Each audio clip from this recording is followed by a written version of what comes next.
لیکن پھر تکبر کیا نا، اس نے نعمت پر شکر کی بجائے تکبر کیا نا، تو اللہ نے زمین کو حکم دیا، رب کریم نے اسے زمین میں مال اور خزانے سمیت دھسا دیا، زمین میں غرق ہو گیا۔ کیوں؟ کہ اللہ کی نعمت میں متکبر ہے۔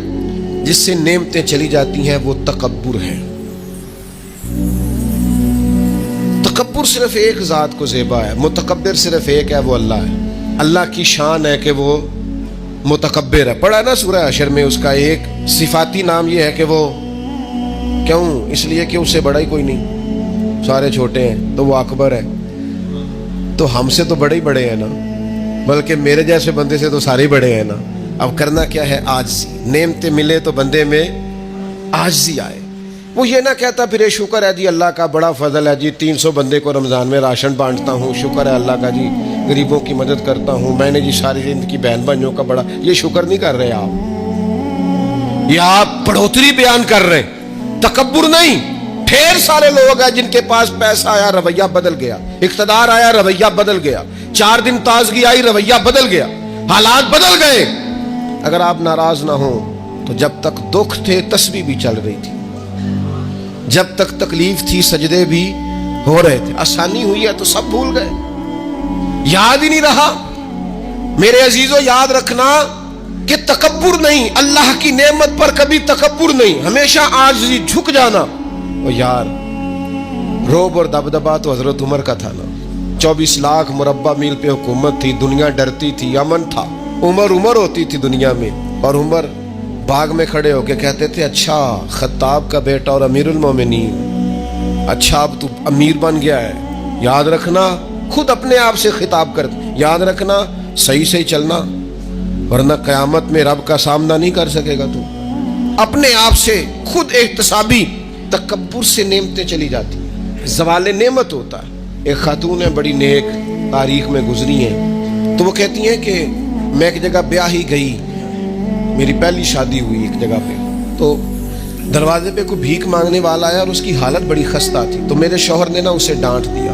میں نے اپنے شوہر سے کہا اللہ کا ہم پر فضل ہے اور اس کی حالت بڑی پتلی ہے، لگتا ہے کئی دنوں سے روٹی نہیں کھائی، تو 4 پیسے دے دیں تو حرج کیا ہے؟ کہنے لگا قطعاً نہیں، میں نے منع کر دیا تو ختم ہوگی بات۔ تو بی بی کہتی ہے میرے پاس اپنے ذاتی پیسے بھی پڑے ہوئے تھے جو میکے کی طرف سے مجھے ملے تھے، تو ذرا میرا خامن سائڈ پہ ہوا تو میں نے نظر بچا کے نا اس فقیر کو 4 پیسے دے دیے، چونکہ زیادہ ہی اس کی حالت بگڑی ہوئی تھی۔ تو کہتی میں پیچھے پلٹی تو شوہر پیچھے کھڑا تھا، اس جرم میں کہ میں نے ایک فقیر کو بغیر اجازت پیسے دیے، اس نے مجھے طلاق دے دی۔ کہتی ہے بڑی تکلیف میں تھی اور اپنے دل میں سوچتی تھی مالک میں نے تو تیرا بندہ جان کے اس کی مدد کی ہے اور مجھے یہ سزا ملی ہے۔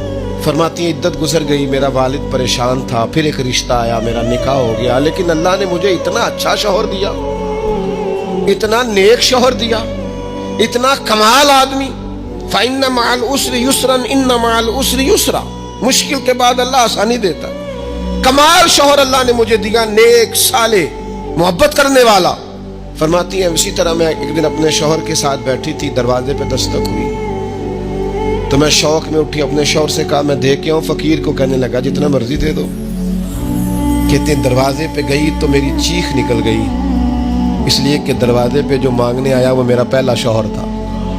بے پرواہی ویکھ سجن دی جتھے کسے دی پیش نہ جاوے، انہیں مالاں والے در در رولے تے منگتے تخت بٹھاوے، کوئی سجنا ہو کسے نو کارا مل دئی، کوئی کعبے ہو خالی آوے۔ وہ میرا پہلا شوہر دروازے پہ، کہتے وہ بھی تڑپ گیا۔ کل تک تکبر تھا، غرور تھا کہ ہم مالدار ہیں، ہم کسی غریب کو کیا دیں، لیکن آج یہ حال ہے کہ وہ خود دروازہ بھیک مانگ رہا تھا۔ نہ قدری، نہ شکری، تکبر، یہ زوال نعمت کا باعث بنتا ہے، انسان کے پاس سے نعمت رخصت ہونے لگ جاتی ہے۔ ایک چوتھی بات جو زوال نعمت کا باعث بنتی ہے وہ یہ ہوتی ہے کہ اللہ کی نعمت کو صرف اپنا حق سمجھ لینا۔ اللہ نے جو ہمیں دیا ہے نا وہ سارا ہمارا نہیں ہوتا، اس میں مسکین کا بھی حق ہوتا ہے، یتیم کا بھی حق ہوتا ہے، کمزور کا بھی حق ہوتا ہے، سائل کا بھی حق ہوتا ہے۔ سخت جملہ ہے اور چلو کوئی بات نہیں، کبھی کبھی کڑوی گولی سے بھی فرق پڑتا ہے۔ بعض لوگوں کو اللہ نعمت دیتا ہے وہ سانپ بن کے بیٹھ جاتے ہیں، وہ سمجھتے ہیں ہمارا حق ہے، اور کسی کو دے کے احسان جتلاتے ہیں۔ میں ایک محفل میں گیا تو مجھے کہنے لگے 2 عمرے کے ٹکٹ بھی ہم نے دینے ہیں تو آپ نکال کے جائیں. میں کہا جنہوں دینے دے چپ کر کے دے دیو, یہ نہیں دیے جاتے. آپ نے اس کی فوٹو ہی بنانی ہے, کسی کو عمرہ کرا رہے ہو چپ کر کے دے دو, ختم ہو گئی بات. بچیوں کی, غریب بچیوں کی شادی کرانی ہے تو وہ ساری لائنوں میں بنا کے تصویریں بنانے کی کیا ضرورت؟ آپ سانپ بن کر نہ بیٹھیں.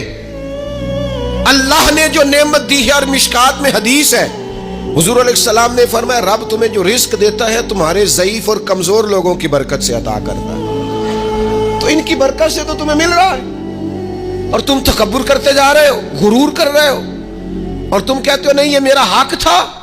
حق نہیں تھا بھائی, خدا نے اپنے فضل سے عطا کیا. اچھا پھر کچھ بندے بھول ہی جاتے ہیں, گاؤں سے آ کر پڑھنے والے بھول ہی گئے کہ کس کی ماں نے کتنا زیور بیچا. وہ جدی پشتی امیر بن جاتے, وہ کہتے ہو نہیں جی اللہ دا فضل ہے جی, دادا جی دی بھی بڑی گل سی. بھائی دادا جی دی گل صرف زمین نال ہوندی ہے؟ ویسے آپ ایک اچھا انسان کا جھوٹ کیوں بولتے ہیں؟ صحیح بخاری میں حضرت ابو ہریرہ رضی اللہ تعالیٰ عنہ سے حدیث مروی ہے, بڑی مشہور ہے. نبی پاک علیہ السلام نے خود ایک قصہ بیان فرمایا بنی اسرائیل کا. حضور فرمانے لگے 3 شخص تھے, ایک کوڑ کے مرض میں مبتلا تھا, کوڑا تھا, ایک گنجا تھا, ایک نابینا تھا, ہر وقت پریشان رہتے تھے. میرے رب نے ان کو آزمانے کا فیصلہ کیا. دیکھو اللہ کے آزمانے کا طریقہ کیا ہے. ایک فرشتہ انسانی شکل میں آیا, سب سے پہلے جس کو کوڑ کا مرض تھا اس کے پاس آیا. حضور سید عالم صلی اللہ تعالی علیہ وسلم بیان فرماتے ہیں, اس نے آ کے اس سے کہا کیا چاہتے ہو؟ اس نے کہا یار مجھے کوڑ کا مرض ہے, لوگ مجھ سے نفرت کرتے ہیں, گھن کرتے ہیں, کاش میری کھال ٹھیک ہو جائے, جلد ٹھیک ہو جائے, بیماری چلی جائے.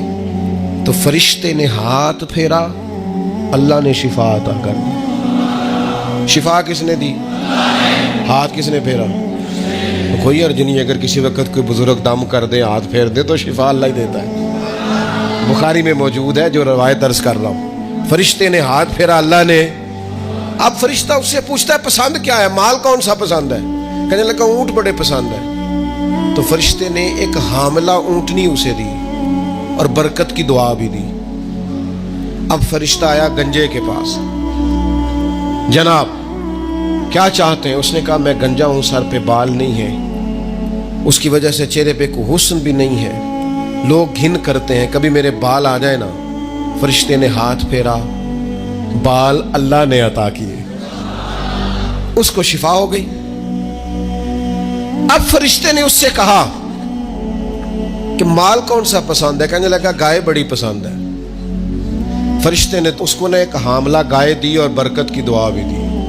اب فرشتہ اندھے کے پاس آیا, کیا چاہتے ہو؟ اس نے کہا رب نے بڑی سونی کائنات بنائی ہے پر میں دیکھ نہیں سکتا, کبھی آنکھیں مل جائیں نا تو ساری رونقیں ہی بحال ہو جائیں. فرشتے نے ہاتھ پھیرا, شفا. یاد رہے گا مسئلہ, یہ اتنا سا مسئلہ جس میں لوگ بڑی جلدی اڑ جاتے ہیں. فرشتے نے آنکھوں پہ ہاتھ پھیرا اور اللہ نے شفا عطا کر دی. فرشتے نے کہا پسند کیا ہے؟ کہا بکریاں بڑی پسند ہے. ایک حاملہ بکری بھی دے دی اور دعا بھی کر دی. اب وہ جس کو اونٹنی دی تھی حاملہ, اس کی حضور فرماتے پوری وادی اونٹوں کی بھر گئی, اور جس کو گائے دی تھی اس کی پوری وادی گائیوں سے بھر گئی, اور جس کو بکری دی تھی پوری وادی ریوڑوں کے ریوڑ بکریوں کے تیار ہو گئے. اب رب نے فیصلہ کیا آزمائش کرنے کا. میں نے بہت پہلے کہا تھا, بات پھر دہراتا ہوں, زوال امتحان نہیں ہوتا, عروج امتحان ہوتا ہے. اصل تو آپ کا پتہ عروج کے دنوں میں چلتا ہے. اللہ نے فرشتہ بھیجا, وہی انسانی شکل میں سب سے پہلے اس کوڑ کے مرض والے کے پاس آیا. کہا یار میں مسافر ہوں, کہیں سفر پہ جانا تھا, تو اللہ کی مدد آپ کا تعاون درکار ہوا تو سفر ہو سکتا ہے, ایک اونٹ مجھے چاہیے. تو اس نے وہی بات کی جو کئی امیر لوگ کرتے ہیں, یہ صحیح بخاری میں موجود. کہنے لگا یار میرے ذمے تو حقوق ہی بڑے ہیں. سادہ ترجمہ کریے, میرے تے خرچے ہی بڑے نے جی, تو انہوں کی دسی, ادھر بھی جا رہا ہے, ادھر بھی, اے بھی آسمان میں تمے ہے, اے بھی میں, اتنے خرچے ہیں میرے, یہ بھی کرنا ہے وہاں بھی کرنا ہے. اس نے وہی بات سنائی. تو وہ فرشتہ کہنے لگا تو پہلے ایک کوڑی نہیں تھا, تو ناراض ہو گیا.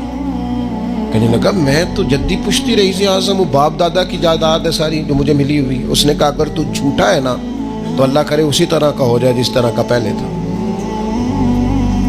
اب وہ آیا گنجے کے پاس، اس سے کہا مسافر ہوں، سفر پہ جانا ہے، اللہ مدد کرے، آپ تعاون کریں تو سفر آسان ہو سکتا ہے، مجھے ایک گائے چاہیے، اگر آپ دے دیں تو۔ وہ کہنے لگا میرے تو ذمہ حقوق ہی بڑے۔ اس نے کہا یار تو پہلے گنجا نہیں تھا، بیمار نہیں تھا، کچھ بھی نہیں تھا، بھوک تھی۔ کہنے لگا خبردار، میں تو جدی پشتی رئیس آدم ہوں، باپ دادا سے امیر ہوں۔ اس نے کہا اچھا اگر تو جھوٹا ہے تو ویسا ہی ہو جائے جیسا پہلے۔ اب وہ آیا نابینا کے پاس، اس نے آ کے کہا مسافر ہوں، سفر پہ جانا ہے، اللہ مدد کرے، آپ تعاون کریں تو سفر آسان ہوگا، مجھے ایک بکری چاہیے اللہ کے نام پر۔ تو وہ اندھا کہنے لگا رب کے نام پر تو نے لینی ہے تو ایک کیوں لیتا ہے، جتنی چاہیے لے لے۔ اور میں تو پہلے اندھا تھا،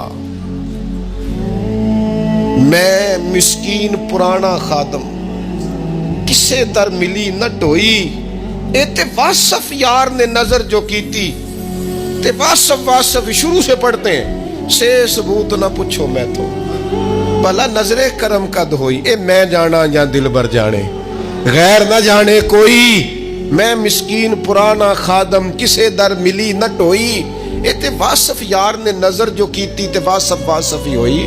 میں تو اندھا تھا، پلے شے ہی کوئی نہیں تھی، تو کریم نے کرم کیا، جتنی تیرا دل کرے لے جا۔ تو فرشتہ کہنے لگا امتحان کے لیے آیا تھا، ایک کی بھی ضرورت نہیں، لیکن تیرے دو دوست امتحان میں ناکام ہوئے ہیں، رب ان سے ناراض ہو گیا ہے، تو کامیاب ہوا ہے اور اللہ تجھ سے راضی ہو گیا ہے۔ وہ دونوں جو تھے امتحان میں ناکام ہوئے تو نعمتیں چھن گئیں، صحت چھن گئی، پھر کوڑے، پھر گنجے ہو گئے۔ اس کو اللہ تبارک و تعالیٰ نے اور عطا کیا۔ زوال نعمت کب ہوتا ہے؟ جب لوگ راہ خدا میں خرچ نہیں کرتے، غریب کا، مسکین کا، لاچار کا خیال نہیں رکھتے۔ جیسے جیسے پیسے آتے جاتے ہیں ذاتی خرچے بڑھتے جاتے ہیں، ذاتی معاملات ہی بڑھتے جاتے ہیں۔ آہستہ آہستہ لوگ کہتے ہیں خود جی آپ کو پتہ ہے نا، پھر ہمارا گھر بڑا وسیع ہے تو بڑے مسئلے ہیں، تو بڑے خرچے ہیں، تو بڑی چیزیں ہیں۔ بھائیو، زوال نعمت کے معاملے میں اپنے رب کا خوف پیدا کریں، اللہ سے ڈریں ہر وقت۔ جب تک نعمتیں نہیں نہ ہوتی تو گزارا ہو جاتا ہے، اگر ملنے کے بعد چھن جائیں تو پھر تکلیف بہت زیادہ ہوتی ہے۔ تو زوال نعمت سے بچنے کے لیے تکبر سے بچیں، ناشکری سے بچیں، ناقدری سے بچیں، اور پھر صرف اپنا حق سمجھنے سے بچیں، اسے بانٹیں، عاجزی میں رہیں، شکر میں رہیں۔ آپ محسوس کریں گے کہ لَإِن شَكَرْتُمْ لَأَزِيدَنَّكُمْ، اگر شکر ادا کرو گے تو میں نعمتوں میں اضافہ کر دوں گا، نعمتیں محفوظ بھی ہو جائیں گی، ان میں اضافہ بھی ہوگا۔ ہر وقت نبی کریم شکر ادا کرتے، ہر وقت صحابہ اور اہل بیت مقام شکر پر فائز رہتے۔ یہ مقام شکر انسان کو زوال نعمت سے بچاتا ہے۔ اپنے آپ پر غور کریں، اگر کوئی بھی نعمت موجود ہے، وہ اولاد کی صورت میں ہے، وہ صحت کی صورت میں ہے، وہ بہن بھائی، ماں باپ، دوست احباب، بیوی بچوں کی صورت میں، جو بھی انعام اللہ کے موجود ہے، اس میں کبھی تکبر کا شکار نہ ہو۔ ساری زندگی کوئی رب کی عبادت کرے، ایک سجدہ بھی معاذ اللہ کسی بت کو کر دے، پچھلی ساری عبادتیں کارت چلی گئی، مشرک ہو جائے گا۔ ایک منٹ کی بھی ملاوٹ دین برداشت۔ سمجھوتا کیسے کر لیتے ہیں لوگ اصولوں پر؟ نہ کریں سمجھوتا، آپ ذرا کھڑے ہونا سیکھیں، آپ تھوڑا ڈٹنا سیکھیں، آپ تھوڑا اپنا مورال بلند کریں، آپ کا کوئی سٹیٹس ہونا چاہیے، کوئی معیار ہونا چاہیے۔ اپنے مقصد پر کبھی بھی کوئی سمجھوتا نہیں ہو سکتا، نہیں ہو سکتا۔ تو ایک تو اصولوں پر سمجھوتا نہیں، دوسرا دھمکیوں کی پرواہ نہیں۔ زندگی جو ہوتی ہے نا، اس نے بہرحال ختم ہونا ہوتا ہے۔ تو اگر کوئی شخص اپنے نیک، جائز اور دینی مقصد کے راستے میں دھمکیوں کی پرواہ کرنے لگ جائے، وہ خیال ہی نہ کرے کہ میں دین بیان کر رہا ہوں اور پھر دو چار باتیں پوری ہوئی نہیں اور وہ ڈر جائے، تو وہ کمزور پڑ جائے گا۔ 1 2 4 5 منٹ کے اندر بلیک میل ہو جاتے ہیں لوگ، کوئی برداشت ہی نہیں کر پاتے، نتیجے اس کے ٹھیک نہیں نکلتے۔ یہ کام بھی کفار نے کیا۔ نبی پاک علیہ السلام نے اعلان نبوت کیا تو سلسلہ جب آگے چلا تو ایک ٹائم ایسا آیا کہ ساری برادری اکٹھی ہو کے جناب ابو طالب کے پاس آ گئے۔ یہی چچا تھے جو حضور کی ہر حوالے سے طرفداری بھی کرتے تھے، حمایت بھی کرتے تھے۔ وہ آئے، آ کے جناب ابو طالب سے کہا کہ یہاں تو آپ اپنے بھتیجے کو منع کریں، وہ ہمارے معبودوں کو برا بھلا کہہ کے ہمارے جذبات کو ٹھیس پہنچاتے ہیں معاذ اللہ۔ یا پھر آپ تیار ہو جائیں ہم سے جنگ کرنے کے لیے. اور شدید انداز میں بات کی. جناب ابو طالب نے ایک دفعہ تو ٹال دیا, اب دوسری دفعہ پھر آ گئے, آپ سے کہا تھا پر آپ نے بات نہیں کی, آپ دیکھ لیجئے, یہاں آپ حمایت چھوڑ دیں, ہم جانے وہ جانے. اور شدید دھمکی دی انہوں نے. جناب ابو طالب اب بوڑھے تھے, اور پھر یہ کہ ساری برادری, انہوں نے نبی پاک علیہ السلام کو بلایا, سرکار تشریف لائے تو کہا بھتیجے میں نے ہر موقع پر آپ کی مکمل حمایت کی ہے, میں ساری برادری کا بوجھ نہیں اٹھا سکتا, آپ اپنے قبیلے کے ساتھ بیٹھ کے بات کر لیں. اور وہ کہہ رہے ہیں کہ یہاں تو آپ باز آ جائیں, یہاں پھر جنگ ہوگی. تو یہ میرے رسول پاک علیہ السلام کا مقصد کے لیے عزم ہے. نوجوانوں سنو اور یاد رکھو, کریم فرمانے لگے کہ ذرا لفظوں کی حرارت دیکھنا, اور جملوں کا رعب دیکھنا, اور گفتگو کا ولولہ دیکھنا. کریم فرمانے لگے چچا یہ میرے سیدھے ہاتھ پر سورج لا کے رکھیں اور دوسرے پر چاند لا کے رکھیں تو دین کی تبلیغ پھر بھی نہیں چھوڑوں گا, کہتا رہوں گا لا الہ الا اللہ. اور حضور علیہ الصلوۃ والسلام نے فرمایا میں دین کی تبلیغ کرتا رہوں گا, اور چچا دو ہی باتیں ہیں, یا دین غالب آ جائے گا یا میں اپنی جان دین کے رستے میں پیش کر دوں گا. یہ رسول پاک کا دیا ہوا فلسفہ ہے کہ آپ کو دین کا کام کرنا ہے تو جان لڑا کے کرنا ہے. یہ شہادت کا ہے الفت میں قدم رکھنا. لوگ آسان سمجھتے ہیں مسلمان ہونا, آپ کو پھر پوری مشقت کے ساتھ زخم پہ زخم کھا کے جی خونے جگر کے گھونٹ پی, آہ نہ کر لبوں کو سی. یہ عشق ہے, کوئی دل لگی نہیں. چپ کر کوئی گلہ نہ کرنا, شکوہ نہ کرنا, کسی قسم کا لفظ زبان پہ اعتراض کا نہ لانا. یہ عشق ہے, کوئی دل لگی نہیں.